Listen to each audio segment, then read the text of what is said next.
Perception Index, or CPI, released this morning, 6 o'clock in fact. The Corruption Perception Index is the most widely used indicator of corruption worldwide. This year's results again highlight the gradual erosion of trust in South Africa's public sector. Corruption Watch notes with great concern that the country has once again scored below 50. According to Transparency International, a score below 50 indicates a significant corruption problem. David Lewis is in studio, the Executive Director of Corruption Watch, to unpack this for us. David, good morning. It's good to see you again. Yes, although every time I do see you, we just keep talking about corruption and how it honestly seems to be deteriorating. We scored 44. That's not good at all. It's about the same as we scored last year. In fact, I think it's 1 point up, and our score has been, and our position has been more or less consistent for the last 2 years. So maybe there is also a perception of a growing fight back against corruption, which I think is the case. All right, so there is a glimmer of hope. Yeah, and I think not only from this index, but I think in our experience, and I think in the experience of anybody, certainly in the media, I think you would perceive on the part of the public a growing outrage at corruption. And I think in some parts of government, a greater concern and a greater determination to tackle it. Now I see that South Africa, out of the 175 countries that were surveyed in this crime corruption watch, has come out 67. Is that, so we come out at 67. It's not very good. Where were we previously? I think that last year we were at 72 or 69. The real issue is that when we first came into this index, I think about 6 or 7 years ago, we were in the high 30s. And so there has been a very precipitous drop that has slowed in the last couple of years. But we're not the worst. The bad news is, firstly, that we're in significant corruption territory. The bad news is that not very far below us there is real hell on the corruption front, and if we get there, the possibility of coming out of it will be very slim. And I think that's why one can take a certain amount of comfort from the fact we haven't declined, but it would be a very bad mistake to get too smug about it, because as I say, below us there are real problems. There's a lot of problems.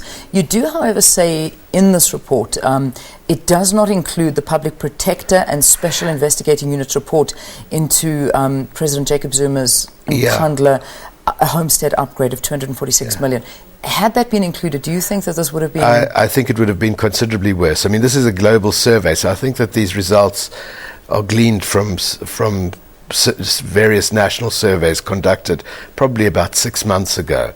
So I don't think that the latest spats between the Public Protector, who was made a very big award by Transparency International this year, and the growing controversy around Nkandla is factored into that survey. And I think had it been, I think we would have done worse.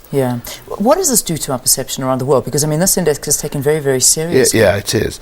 Look, it's not good. I mean, I'm sure businesses who are considering investing in South Africa take note of this. Tourists who are considering coming to South Africa take note of this. I'm sure foreign governments take note of it. And most of all, our own people take note of it. And it's a very authoritative index, and it does reflect, I think, a distrust in the leadership of the public sector and the leadership of the private sector. In fact, in the case of the public sector, it reflects like a wide swathe of mistrust in the public sector, even directed at those who don't deserve it. Just very quickly and finally, the organisation, when Corruption Watch was launched, one of the responsibilities it took upon itself was to assist governments in speeding up corruption, looking at things, seeing how to eradicate it. Has it worked here? Are they looking at these results and saying, well, let's fix this, let's not do that? I think so. We get a very varied response from government. It depends on the issue, the time, the person, the department, the entity of government. But some of the response is very positive, and I think that there are really good people trying to fight corruption. I think that there are, on the other hand, several who aren't, and I'm afraid the impunity extended to people who are politically well connected is really the major problem, combined with the state of the law enforcement and prosecutorial authorities. Okay. So we have a hard fight, but I think it's one we can win. Yeah. David Lewis, always a pleasure speaking to you. Thank you very much for coming on. Thank you. It's on the website?